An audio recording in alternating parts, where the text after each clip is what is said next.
Bedtime Storytime, all of the hospital stays that I have done this year. Okay, so first things first, I was looking for some bitches on um so my wish for Christmas was to get a black girlfriend, which I got in January. Anyways, I have had a couple of those, but anyways, Liliep, I hope you're watching this. This is for you. Anyways, this is to fill you in on everything that happened. So I was like, I need a black girlfriend with a fat ass, and I got it. But the only problem was I didn't get the one I wanted. So here's the story about that. Then I'll do the story about John Dick, and then I'll do the story about then I'll do the story about Muhammad, and then I'll do the story about 4X Savage, and then I'll do the story about how I lost half my friends in 1 month. Well, really, like my whole life. But then I just regained them, and then I lost them again. I don't know. Anyways, let's start with the story of the... So, basically, I was going out on New Year's Eve. Well, the night before New Year's Eve, I went out to celebrate. It was the night before. It might have been New Year's Eve or the night before. I think it was New Year's Eve or the night before. I'm not sure. Oh, it was the night before New Year's Eve. I was looking for some bitches to get on New Year's Eve. And so I met this guy who was really weird. He was a drug dealer, and he wanted to suck my dick really bad. And he kept asking me, and I didn't want to. But he was like following me around. So then eventually I walked with him, and then I just walked really fast and walked. He was like an old dude. Anyways, his name was Ron.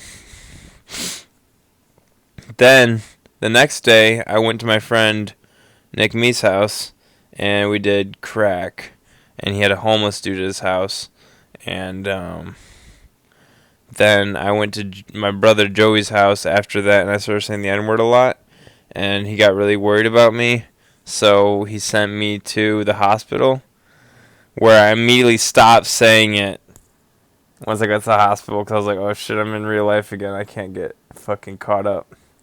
So I stopped saying it immediately when I got to the hospital.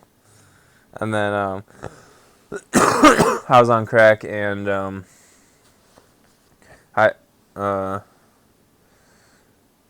Klonopin, and they gave me even more of that at the hospital, or I took one at the hospital, and then they gave me something else at the hospital, but to like take it off, to like stop it from going, because I was like so high that I couldn't even think. And I also met this guy named Jesus, but his actual name was Dave. I called him Dave from the future because he looked like me from the future. And he was moving to Key West, Florida. He said he had had his whole life as a massage therapist, but he had actually sprained his hands in an accident, or maybe he had gotten carpal tunnel, something like that, so he couldn't do it anymore. He told me to be a plumber. That's what he told me. Because he told me my uncle was a good man, and he became a plumber, and he said follow my uncle's passions or whatever. Anyways, and then the first day I was there, I saw this really bad bitch named Charlotte, and she was like this black bitch, and she was bad as fuck. Oh my god. But she was like 29. And I was trying to punch above my weight, and the whole time I was talking to her, and I was the only guy she was talking. I was the only person she was talking to. But she kept going to her room, and whenever she went to her room, I would talk to more bitches. And I would talk to every single bitch in that place. Literally. That's why they didn't send me back. Because every time I go there, I get a bitch. So, anyways, then, after that, I became friends with, what happened was I was mainly focusing on that one bitch. And then I met this girl named Yaya, and she was like, you should get a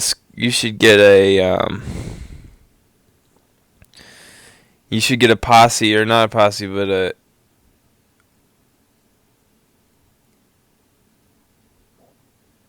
a roster. She said I should get a roster.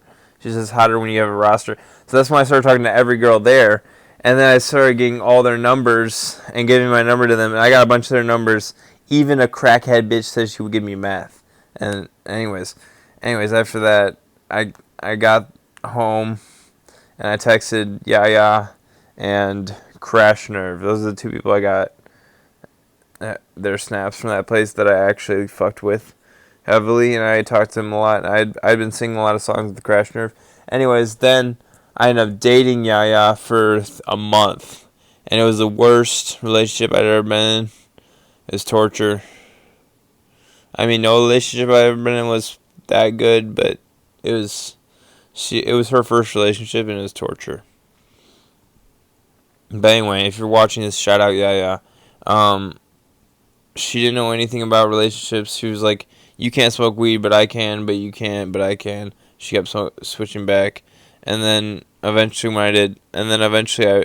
I went to California, started smoking weed again. When she quit again. And then I got back and I did some heroin with this dude, Nick Meath, again. And then he punched me a bunch of times in the face. And then I got really hurt, and those are all those videos of me with a swollen face. And then, I broke up with me in that week. And then I met this dude named Zing Luke from my past. And he's really cool. And that's how I met John Bars, too, because he's his brother. And everyone says we look alike and that we're brothers. And I think it's probably pretty true. He's like his mother's like a godmother to me. Shout out Mandy Barr. And then I also met Lily at 45 at the same hospital that I was just at. But anyways, let's get on with the story. There's Cinnamon. Cinnamon! Come here! What? What?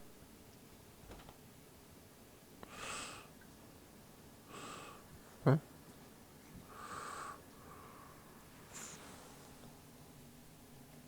Anyways, so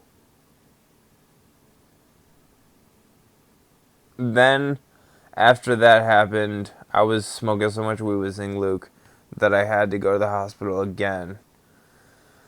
And also because I had just done the heroin, or heroin or whatever, I had to go again. So I went to the hospital again right after I met Zing Luke and started smoking weed with him, and everything was good. They sent me to the hospital again because I had just gotten broken up with and everything was terrible. And that's where I met this guy named John Ricardo Torres Fernandez. We call him John Dick, though, because Ricardo means Dick, and Ricardo is Richard. So John Dick, like John Wick, because he has long hair, and he's cool.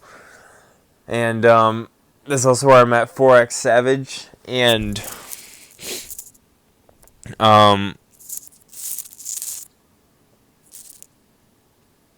a lot of other people, including Uncle Hunter.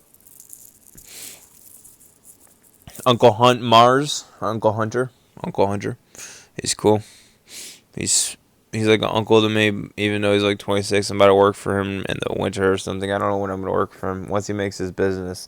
Anyway, those are pretty cool people I met there.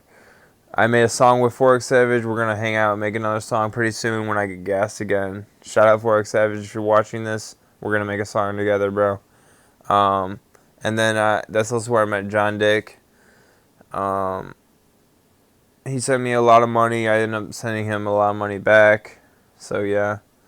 Shout out John Dick. And then,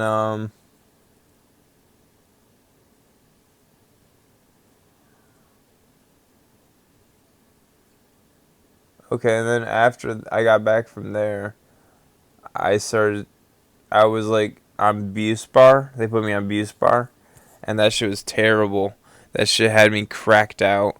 So I was on Buspar for like 2 weeks, or actually a month, and it was so fucking good that I didn't have to do any other drugs because it made me throw up if I did any other drugs. So I was just cracked out on this Buspar all day, but if I didn't have it, I was like crazy. I needed it every 6 hours, or I was like crazy. I swear to God. And when I first woke up, I needed it. It was crazy. It was because it was this ADHD medication. But then after I was done with the addiction to it, like 2 days after I was done using it, I didn't feel any effects, and I was like, "Damn, I'm so glad I'm not on that anymore." But that sent me into another spiral that sent me back to the hospital again, and then after that hospital stay, during that hospital stay, I got off Buse Bar finally. That was during my mom's birthday, and also my my friend's son's birthday. I was supposed to give him a